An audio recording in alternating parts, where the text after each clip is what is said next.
कैसे हैं आप सभी? घर पे हैं, डिप्रेस्ड होंगे, घर पे रहना पड़ रहा होगा।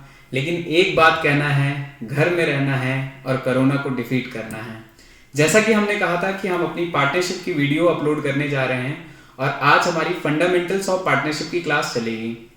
उससे पहले मैं आपको कुछ बातें बताना चाहता हूं कि पूरी की पूरी जो पार्टनरशिप है, आपके बोर्ड के एग्जाम में 80 मार्क्स के पेपर में 30 मार्क्स सिर्फ और सिर्फ पार्टनरशिप से आता है। तो कहीं ना कहीं पेपर पॉइंट ऑफ व्यू के हिसाब से बात करें तो ये बहुत ज्यादा कंटेंट या वेट रखता है। अगर हम बात करें कि आपको हम पढ़ाएंगे कैसे पार्टनरशिप, तो वो हम कुछ इस तरीके से कवर करेंगे। आपको यहां पे कुछ दिख रहा होगा, स्क्रीन पे आप देखिए, वहां पे हमने लिखा है सबसे पहले जो हम कवर करेंगे वो आपका कवर करेंगे फंडामेंटल्स ऑफ पार्टनरशिप, जिसके अंदर हम आपको पूरा का पूरा बेसिक समझाएंगे, यानी 1 to all क्या बेसिक्स है पार्टनरशिप की, हम वो समझाएंगे। फिर हम अपना नेक्स्ट टॉपिक कवर करेंगे change in profit sharing ratio. फिर हम पढ़ाएंगे एडमिशन ऑफ अ पार्टनर, कि कैसे कोई एक पार्टनर एडमिशन लेता है, एक नया पार्टनर आता है तो उसकी क्या अकाउंटिंग की जाती है। फिर हम आपके साथ डिस्कस करेंगे retirement and death of a partner. अगर कोई पार्टनर रिटायर हो जाता है या किसी पार्टनर की डेथ हो जाती है तो उसकी अकाउंटिंग कैसे की जाती है। फिर लास्टली हम लोग कवर करेंगे डिसोल्यूशन ऑफ पार्टनरशिप। अगर हम अपने बिजनेस को बंद करना चाहते हैं तो हम कैसे बंद करेंगे, इसके बारे में हम डिस्कशन करेंगे।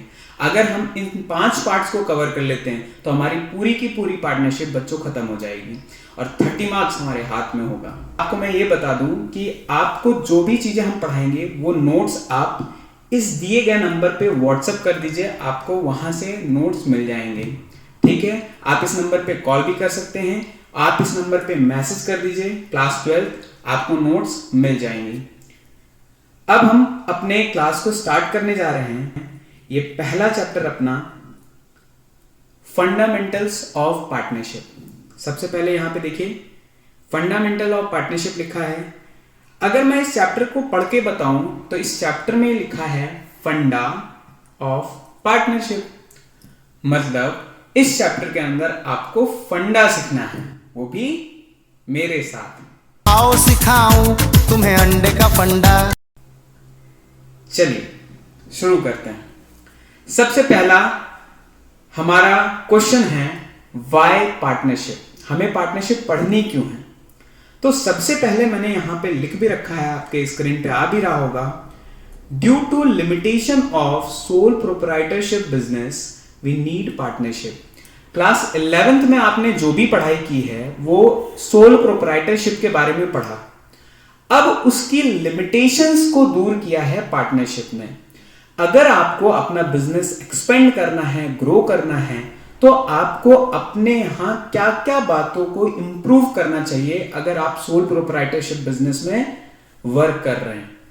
एक सोल प्रोप्राइटर की क्या क्या लिमिटेशन हो सकती है। सबसे पहले उनके पास लिमिटेड अमाउंट ऑफ कैपिटल होता है बिजनेस में इन्वेस्ट करने के लिए।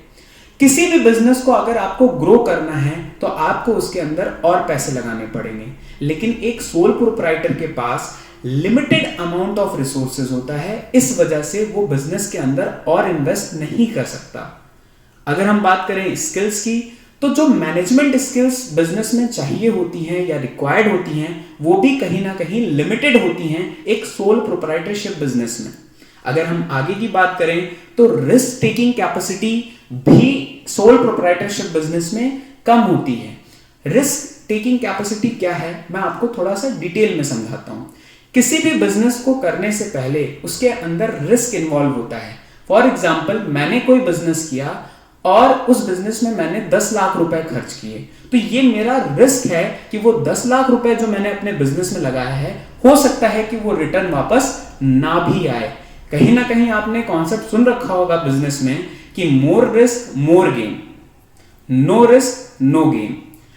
तो उसी बिहाव पे अगर मान लो मैंने अपना कैपिटल इंक्रीज कर दिया, फॉर एग्जांपल मैंने अपने बिजनेस को ग्रो करने के लिए 20 लाख रुपए की कैपिटल इन्वेस्ट करने के लिए सोचा, तो एक अकेले इंसान के लिए 20 लाख रुपए का रिस्क लेना थोड़ा सा मुश्किल है। तो रिस्क टेकिंग कैपेसिटी कम होती है सोल प्रोप्राइटर की।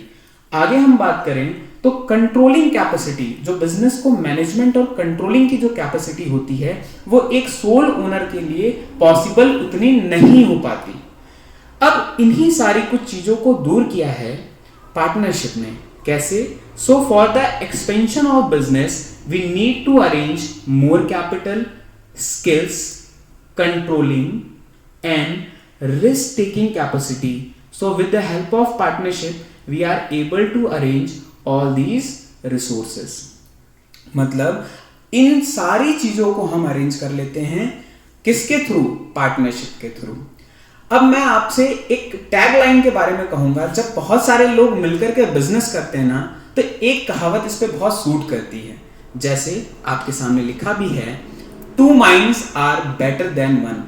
2 दिमाग एक इंसान के दिमाग से बेहतर होता है. अगर आप अपना बिजनेस 2 लोगों, 3 लोगों, 4 लोगों के साथ मिलकर के करते हैं, तो आपके पास अच्छी कैपिटल भी होगी, अच्छे रिसोर्सेज होंगे, अच्छी मैनेजमेंट एबिलिटी आएगी, आप रिस्क टेकिंग कैपेसिटी भी इंक्रीज कर सकते हैं. तो इन सारे कुछ कारणों की वजह से हमें पार्टनरशिप पढ़नी है. तो सबसे पहला जो टॉपिक हम कवर करेंगे वो है नेचर और स्टेटस ऑफ पार्टनरशिप फर्म. सबसे पहले हम बात करें, इसको हम 2 पॉइंट ऑफ व्यू के हिसाब से पढ़ते हैं. एक अकाउंटिंग पॉइंट ऑफ व्यू के हिसाब से पढ़ते हैं और एक लीगल पॉइंट ऑफ व्यू के हिसाब से पढ़ते हैं. अकाउंटिंग पॉइंट ऑफ व्यू के हिसाब से अगर हम बात करें, तो जो पार्टनरशिप का पार्टनर होता है, पार्टनरशिप बिजनेस में जो पार्टनर है और जो उसका बिजनेस है, दोनों को सेपरेट माना जाता है. दोनों को अकाउंट्स की निगाह से देखा जाए तो सेपरेट लीगल एंटिटी का कॉन्सेप्ट लगता है. मतलब ओनर अलग, उसका बिजनेस अलग.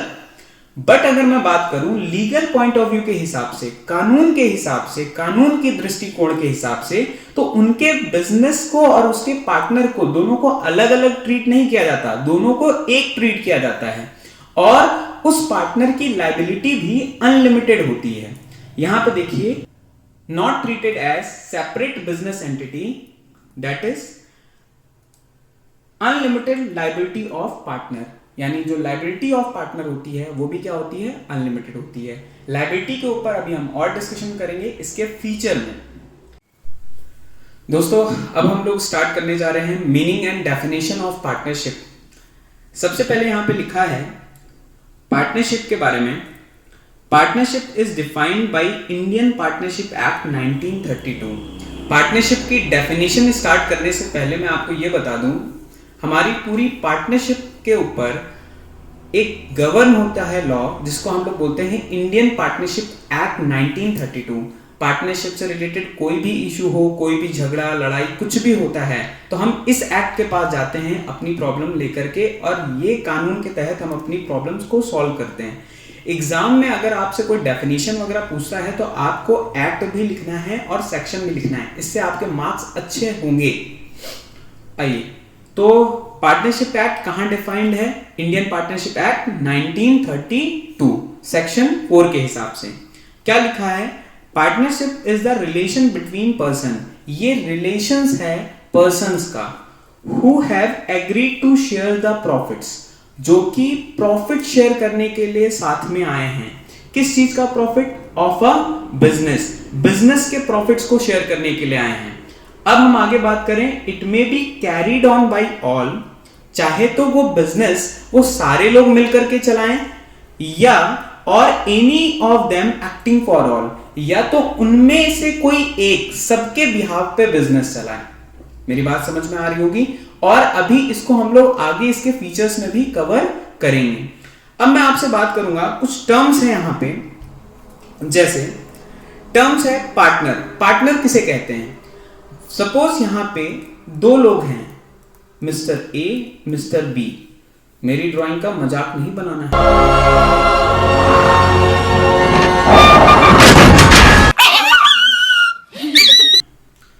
अब ये लोग साथ में आए हैं और ये बोलते हैं कि हम बिजनेस करने वाले हैं. ठीक है, तो individually they are called as partner.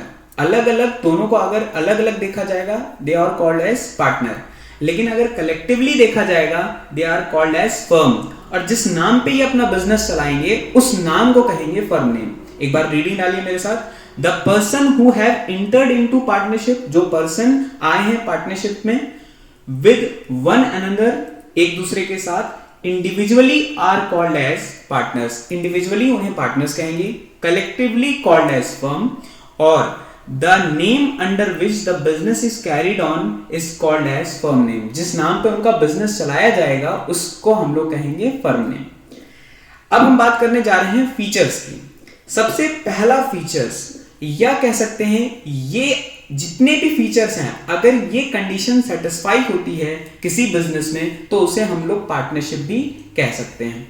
अब यहां पे आपको देखना है, पहला फीचर जो होगा वो है 2 और मोर पर्सन्स का। क्या लिखा है?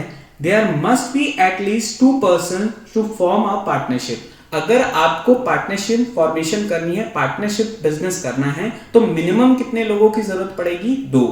अब आगे देखिए क्या लिखा है, partnership act does not specify the maximum number of person.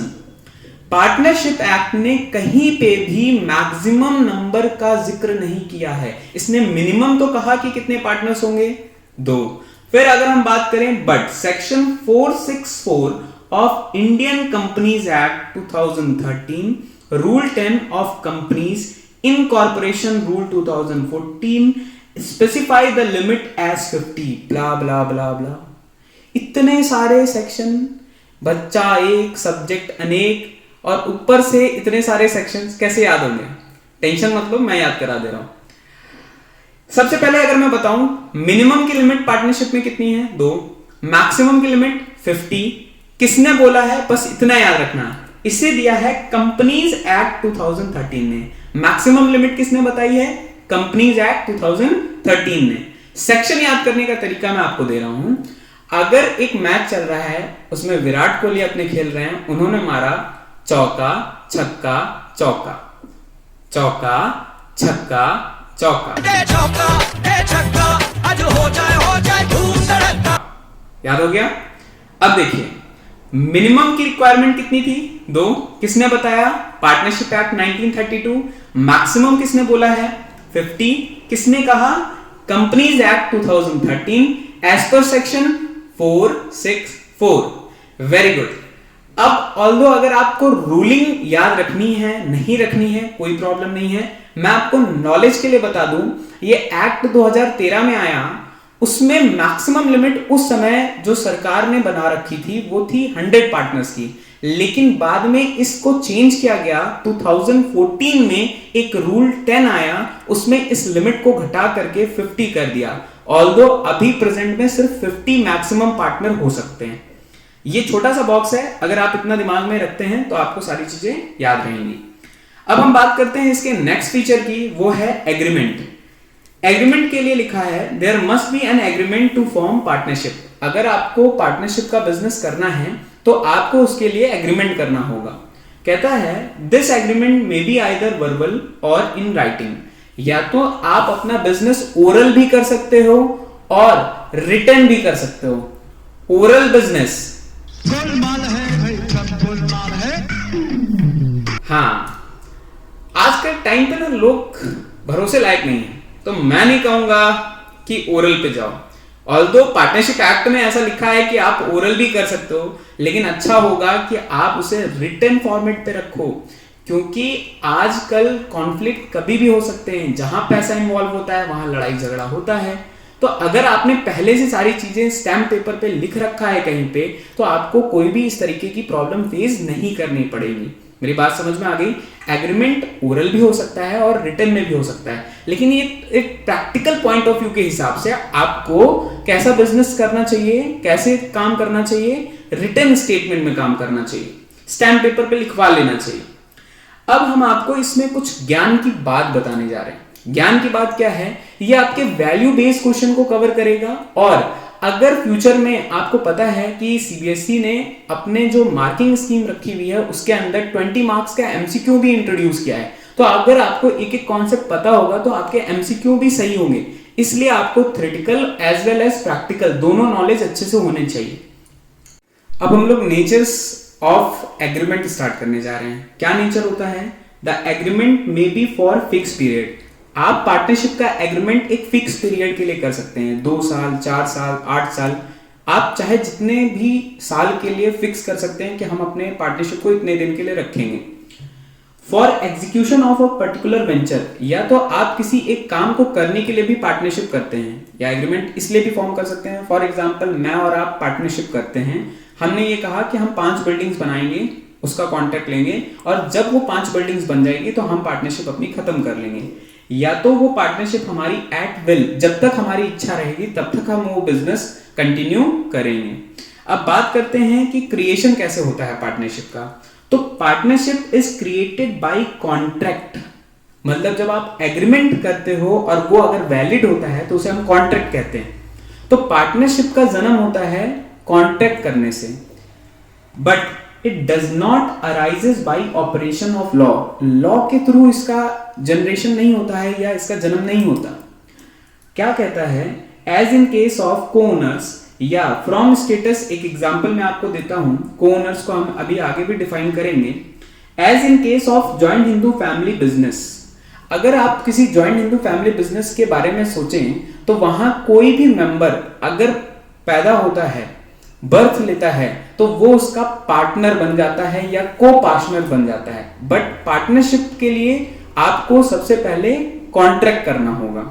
अब हम बात करते हैं who are competent to contract, कौन कौन वो लोग होते हैं जो कॉन्ट्रैक्ट कर सकते हैं। तो इसके लिए कानून में क्या लिखा है कि सारे के सारे लोग कॉन्ट्रैक्ट कर सकते हैं, लेकिन 3 लोगों के लिए कुछ बातें बताई गई हैं, जिसमें है एक minor, person of unsound mind और person disqualified by any law.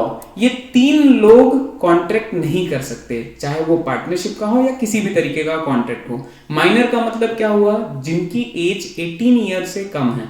अगर आपकी एज 18 से कम है तो आप माइनर हैं और आप पार्टनरशिप का कॉन्ट्रैक्ट नहीं कर सकते, आप पार्टनरशिप में बिजनेस नहीं कर सकते।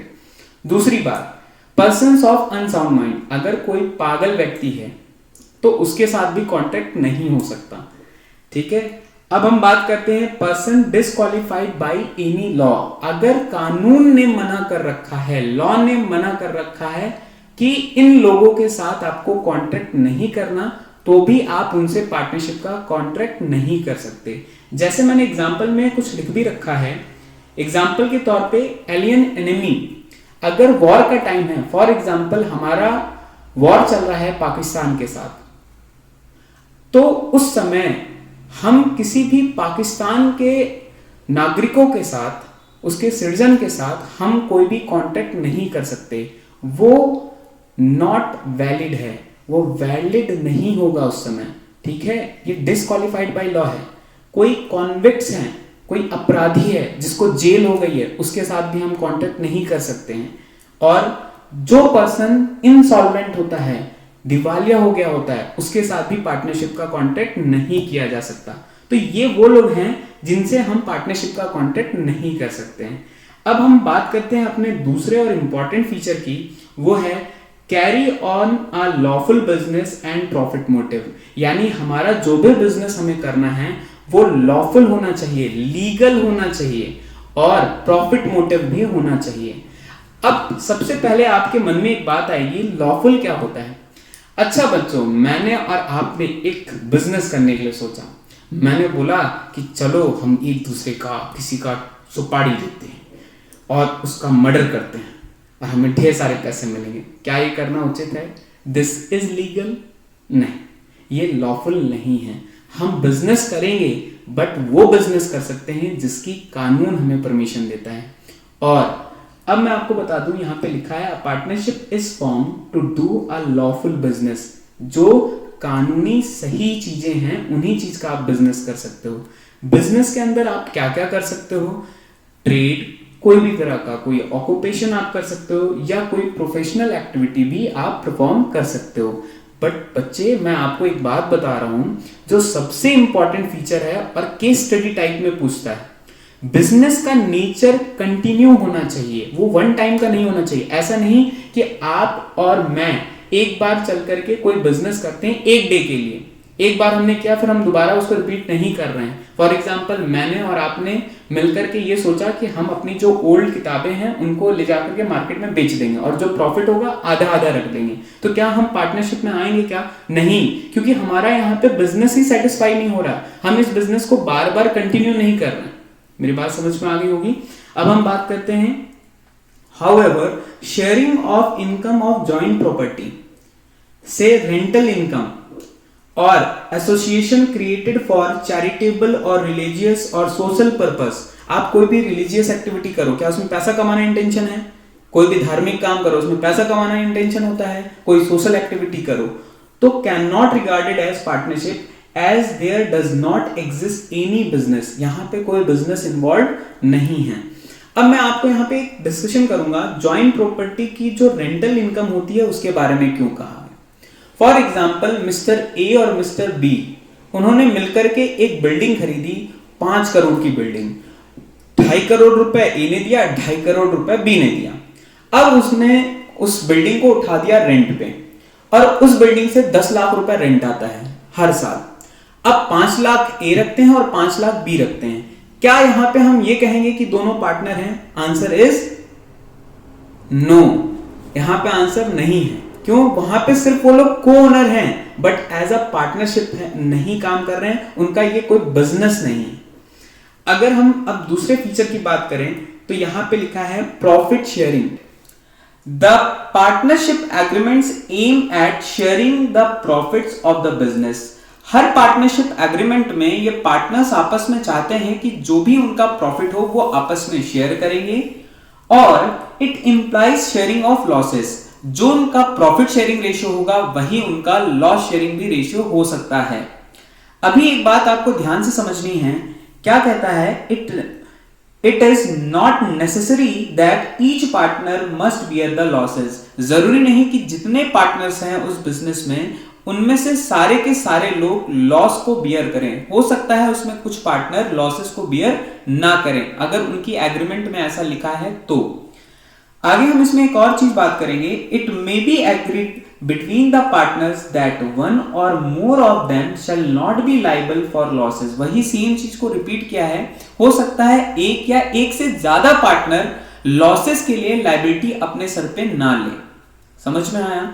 अब एक जो बहुत इंपॉर्टेंट ट्रू एंड फॉल्स का क्वेश्चन बनता है, आगे चल के आपको बीकॉम या सीए फाउंडेशंस वगैरह में भी पूछा जाता है कि sharing of profit is a prima facie evidence. अगर किसी क्वेश्चन में आपको ऐसा दिखाता है कि 2 पर्सन्स हैं, उनके आपस में प्रॉफिट शेयर हो रहे हैं, तो क्या वहां पे पार्टनरशिप एग्जिस्ट कर रही है? तो आपको ये चेक करना पड़ेगा कि वहां पे प्रॉफिट्स भी शेयर होना चाहिए और भी कुछ कंडीशन सेटिस्फाई होनी चाहिए। सिर्फ प्रॉफिट आपस में शेयर हो रहा है तो हम नहीं कह सकते कि वहां पे वो ऑर्गेनाइजेशन पार्टनरशिप ऑर्गेनाइजेशन है। तो देखिए क्या लिखा है, sharing of profit is a prima facie evidence. वो प्राइमा फेसी एविडेंस है, पहला एविडेंस है जहां पे हम कह सकते हैं हाँ मे बी पार्टनरशिप हो सकती है। कहता है and not a conclusive evidence. यहां पे 100% प्रूफ नहीं है कि वो पार्टनरशिप होगी ही होगी। कहता है that is why everyone who shares to profit of a business need not necessary to be a partner. हर कोई जो उसमें प्रॉफिट शेयर कर रहा है जरूरी नहीं कि वो पार्टनर हो, ये भी एक कंडीशन है। सर इस कंडीशन पे एक एग्जांपल दे दीजिए। अब मैं बोलता हूं कि मान लो ए, बी और सी 3 पार्टनर हैं, इनकी कोई पार्टनरशिप फर्म चल रही है, इनके यहां कोई मैनेजर काम करता है डी। सर डी इनके यहां मैनेजर है। इन तीनों ने कहा मैनेजर साहब डी जी आप एक काम करिए, अगर आप हमारे बिजनेस की सेल 10% बढ़ा देते हैं, आप हमारे बिजनेस की सेल 10% बढ़ा देते हैं, हमारे प्रॉफिट्स को बढ़ा देते हैं, तो हम आपको 20% ऑफ प्रॉफिट में हिस्सा देंगे। कितने प्रॉफिट में हिस्सा दे रहे हैं? 20%। भाई लालच तो देना पड़ता है ना भाई, बिजनेस चलाना है, ग्रो करना है, तो लालच तो मैनेजर को देना पड़ेगा। चलो अगर लालच देना पड़ेगा तो उसने सोचा कि भाई हम इसे लालच देते हैं 20% का, प्रॉफिट में से शेयर करने के लिए ऑप्शन दे रहा है। तो आप खुद से सोचो, क्या यहां पे जो मैनेजर है डी, अगर वो प्रॉफिट में शेयरिंग कर रहा है तो क्या वो उस फर्म का पार्टनर बन जाएगा? Answer is no. सिर्फ ये प्राइमा फेसी एविडेंस है, लेकिन कंक्लूसिव प्रूफ नहीं है। हर कोई जो प्रॉफिट में शेयर करता है वो जरूरी नहीं कि वो पार्टनर हो।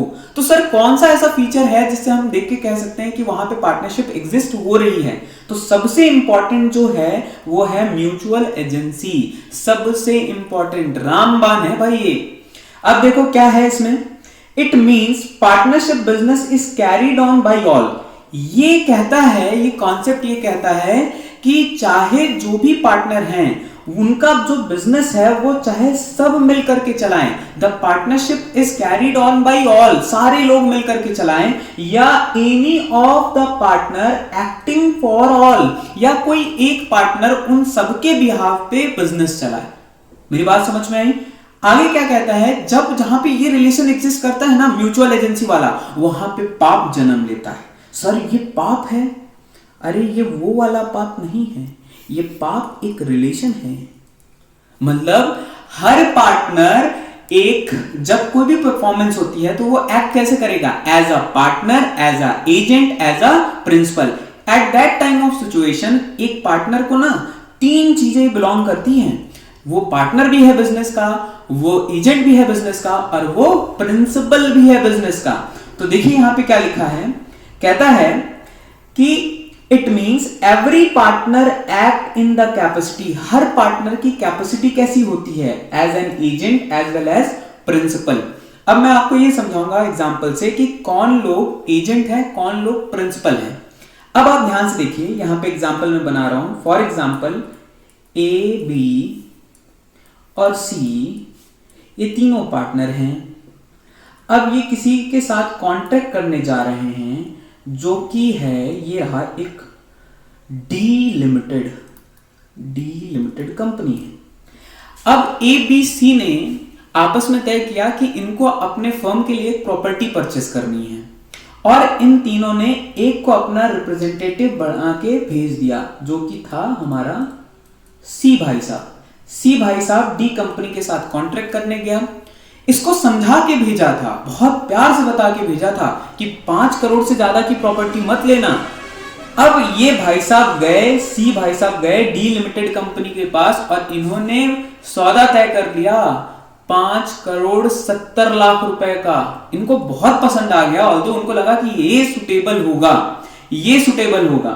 तो अब यहां पे आपको ये देखना है कि इन तीनों के बिहाफ पे, यानी ए और बी के बिहाफ पे जो ये सी भाई साहब गए हैं, ये एज एन एजेंट वर्क कर रहे हैं, और ये जो दूसरे भाई साहब हैं आपके बी, ये ए और बी, ये क्या है, ये प्रिंसिपल की तरह एक्ट कर रहे हैं, सी भाई साहब एजेंट की तरह एक्ट कर रहे हैं। मतलब एजेंट यहां पे ये है कि अगर इसकी करने की वजह से ए बी को भी भरना पड़ेगा, अब उनको भी पेमेंट करनी पड़ेगी 5 करोड़ 70 लाख की, यानी एजेंट की एक्ट की वजह से लायबिलिटी किसके सर पे चली जाती है, प्रिंसिपल के सर पे चली जाती है। यही कहता है, एज एन एजेंट ही represent the other partner and thereby binds them through his act. उसकी करने से भरना किसी और को पड़ेगा। और प्रिंसिपल कौन होता है, प्रिंसिपल ही is bound by the act. ये बाइंड है किनके एक्ट के द्वारा, act of the other partner. जो अदर पार्टनर काम करेगा, बेचारे ए बी भी फंस गए, किसकी करनी से, सी की करनी से।